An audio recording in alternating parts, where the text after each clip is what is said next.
O fato de o presidente Jair Bolsonaro ter estimulado comemorações do golpe de 1964 que completa 55 anos neste 31 de março gerou um problema concreto para os comandos militares no país dias antes de qualquer celebração ser feita de fato. Na segunda-feira, o porta-voz da presidência, Otávio Rego Barros, disse que o presidente determinou que o Ministério da Defesa faça comemorações devidas sobre o evento que instalou uma ditadura militar no Brasil. Nesta sexta-feira, a juíza Ivani Silva da Luz, da 6ª Vara Federal Civil do Distrito Federal, proibiu o governo de celebrar a data. A magistrada atendeu a um pedido da Defensoria Pública da União, que alegou risco de afronta à memória e à verdade se a ordem de Bolsonaro fosse cumprida. O órgão também argumentou que datas comemorativas só podem ser instituídas por lei. O regime militar durou 21 anos, nos quais não houve eleição direta para presidente, mas perseguição política, tortura praticada pelo Estado e censura à imprensa. Embora Bolsonaro tenha dito na quinta-feira que o objetivo na verdade seria rememorar e não comemorar a data, a postura ideológica do presidente já havia gerado críticas de diversas entidades e setores sociais, além de criar um problema burocrático para as Forças Armadas. Brigadas, grupamentos, comandos especiais, academias militares e outras unidades que integram comandos militares em 19 estados receberam na quarta ofícios do Ministério Público Federal com recomendações para que se abstenham de promover ou tomar parte de qualquer manifestação pública, em ambiente militar ou fardado, em comemoração ou homenagem ao período de exceção instalado a partir do golpe militar. O MPF também recomendou que os comandos adotassem providências para identificar eventuais atos e seus participantes, para aplicação de punições disciplinares, bem como para comunicar ao Ministério Público Federal, para a adoção das providências cabíveis. No mesmo dia, as consultorias jurídicas do Ministério da Defesa e das Forças Armadas foram acionadas para elaborar pareceres sobre o tema e encaminhá-los aos comandos militares dos estados. O comando do Exército fez circular um memorando urgente dizendo que os comandantes não deveriam responder ao MPF antes de os pareceres jurídicos ficarem prontos, já que eles servirão de subsídios para as respostas a serem enviadas ao Ministério Público. E apesar da objeção do Ministério Público, a cúpula do Exército orientou os comandos regionais a manterem as solenidades previamente agendadas relativas ao referido evento. O Exército chegou a fazer uma formatura em São Paulo na qual o convite era alusivo à Revolução Democrática de 31 de março de 1964. Além da recomendação do MPF, é muito provável que as consultorias jurídicas do governo tenham de se debruçar sobre manifestações de outras entidades no campo jurídico que também se posicionaram contra a comemoração do golpe. O Conselho Federal da OAB, Ordem dos Advogados do Brasil, e o Instituto Vladimir Herzog fizeram uma denúncia à ONU, Organização das Nações Unidas, contra a atitude do presidente, que classificaram como uma tentativa de modificar a narrativa sobre o golpe de 1964. As instituições pedem que as Nações Unidas solicitem explicações à missão do Brasil em Genebra e que o caso seja relatado na lista permanente do Conselho de Direitos Humanos da ONU caso o Estado brasileiro não colabore.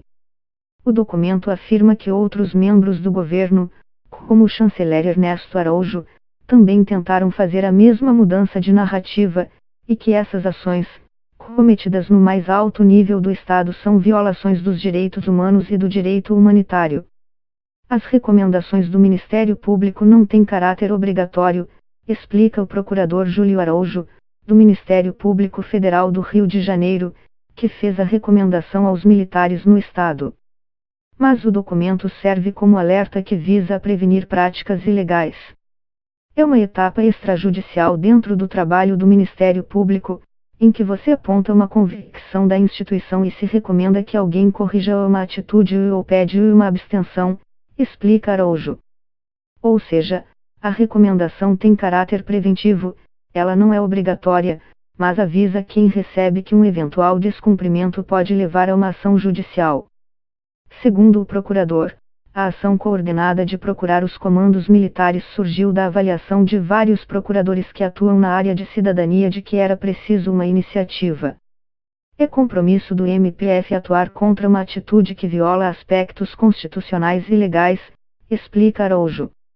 Nos documentos enviados às Forças Armadas, o MPF diz que é dever do Estado brasileiro não só reparar os danos sofridos por vítimas de abusos estatais no mencionado período, mas também de não infligir a elas novos sofrimentos, o que é certamente ocasionado por uma comemoração oficial do início de um regime que praticou graves violações aos direitos humanos.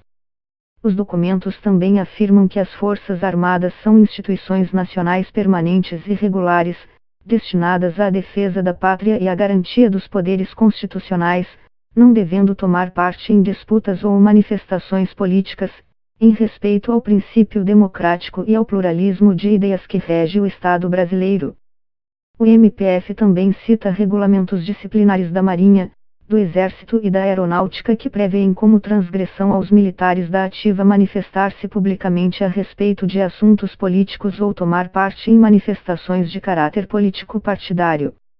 A resposta elaborada pelas consultorias jurídicas do Ministério da Defesa ainda não foi divulgada, mas na circular distribuída na quarta o Comando do Exército afirma que as unidades dos estados não podem questionar atividades estabelecidas pelo Comando Nacional. Não cabe às autoridades militares instadas pelo MPF obstar às atividades definidas pelo escalão superior, diz o documento, que afirma ainda que as autoridades devem informar que quaisquer outros questionamentos devem ser encaminhadas ao Ministro da Defesa ou ao Comandante do Exército, por meio da Procuradoria-Geral da República. Mas o documento elaborado pelo MPF diz que o Presidente da República se submete à Constituição Federal e às leis vigentes, não possuindo o poder discricionário de desconsiderar todos os dispositivos legais que reconhecem o regime iniciado em 31 de março de 1964 como antidemocrático. Membros do Ministério Público Federal dizem que é um dever da entidade atuar na questão. A opinião é compartilhada pelo procurador Ricardo Prado, do movimento Ministério Público Democrático. Você não tem como sustentar que o ato de 1964 seja um ato constitucional e um ato democrático. Nada impede que as pessoas a favor comemorem em seus espaços privados, mas não há justificativa para usar o poder público para fazer essa comemoração.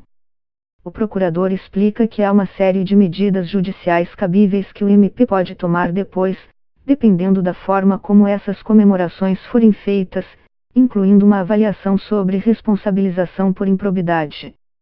Para o professor de Direito Público Carlos Ari Sundfeld, da Fundação Getúlio Vargas, no entanto, o objetivo do MPF já se realiza com as recomendações feitas. É uma forma de o Ministério Público se posicionar como instituição importante no debate público, diz ele. No passado, o MP se limitava no passado a questões mais formais.